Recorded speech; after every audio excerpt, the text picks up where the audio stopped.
Ilang araw bago magpasko, nagbantay din ang rescue sa emergency room ng ospital ng Maynila. Isa sa mga sinugod ay ang lalaking muntik ng matapyas ang tenga matapos mapagtripan sa kanyang sinasakyang jeep.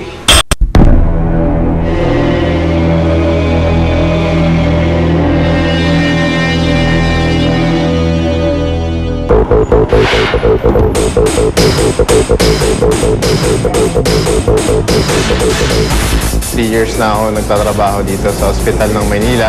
Marami dito sa amin, mga medical legal talaga, mga nasaksak, mga barel, na palo. Sa ulo lang po.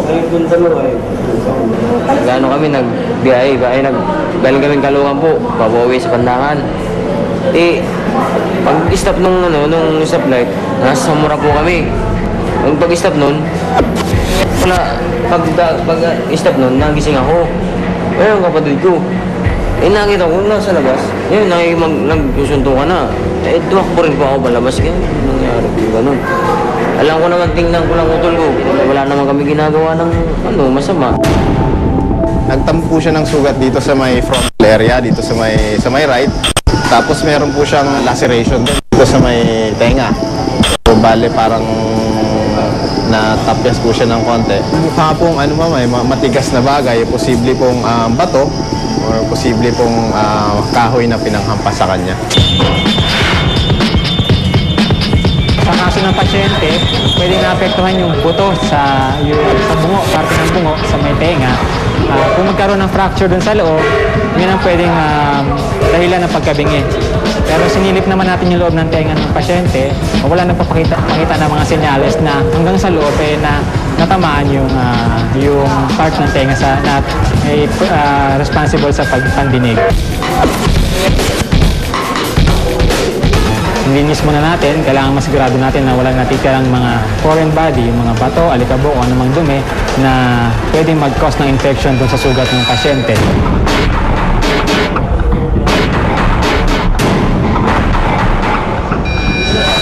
Susuka siya mainly kasi dahil dun sa under sa influence ng alcohol. And meron din siyang isang injury dun sa may frontal area, sa may taas ng ulo niya. So pwede rin magkaroon siya ng concussion, kaya medyo nagsusuka-suka siya. Araw-araw mga may ko. Yan mga ko. Kailangan mastara natin yung sugat. Kasi avenue for infection yun. Pwedeng doon dumaan na infection na pagka hindi natin natugunan, kakalat sa buong katawan. Aesthetic value, yung itsura ng pasyente. Pangit naman pagka hinayaan natin na wakwak yung kabilang tenga niya. Siyempre, makakapekto sa pamumuhay niya yun. May hiya yung pasyente na hindi maayos, hindi pantay yung tenga niya. So, yan yung mga iniisip natin na sa pag-repair natin ng mga lacerations, mga sugat, sa ini-involve ng mukha. Hindi naman kailangan nang i-admit yung pasyente. Maganda naman yung pagkakabit natin ng tenga niya. Maayos, nagreseta lang tayo ng antibiotic na cover dun sa sugat tsaka dun sa pagkasira ng buto sa tenga niya. Sakaling magkaroon ng mga ganyang injury na nasa bahay, unang-una maganda, hugasan lang ng malinis na tubig para kung ano man ng mga natirang foreign body, ma-flush out. Pagkatapos nun, meron kasi mga ugat na pwedeng hindi makontrol sa pagdudugo.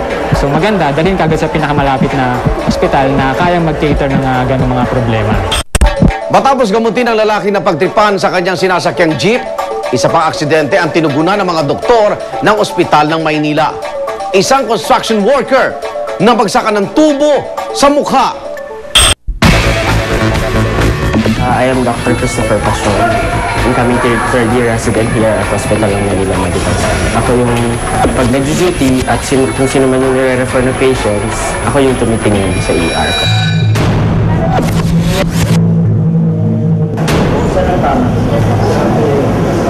Pasok na po siya sa ER.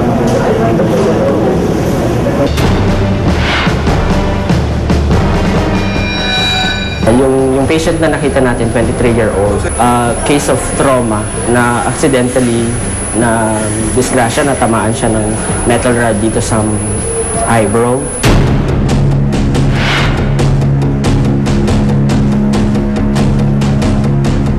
Kasi nagpapagawa sila ng tubo. Yung ginagawa nilang tubo size 2 inches yung diameter. Tapos yung naka-insert na 1 meter.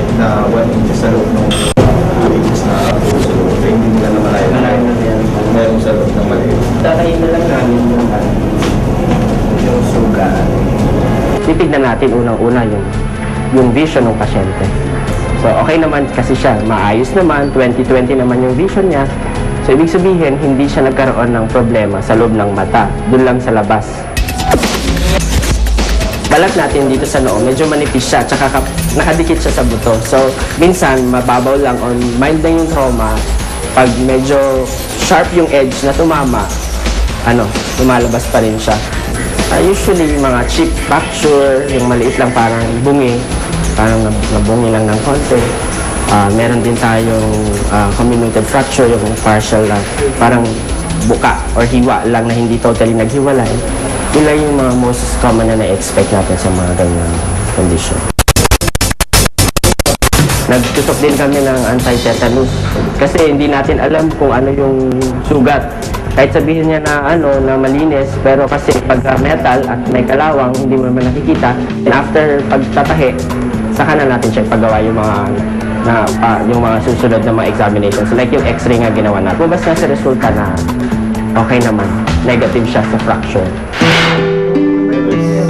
Isip ko po na habang tinatay yung sugat ko, nagdasal din po at konti na salamat po ako sa Diyos na ito lang po yung nangyari sa akin. Ko na gumaling na ako sa trabaho niya.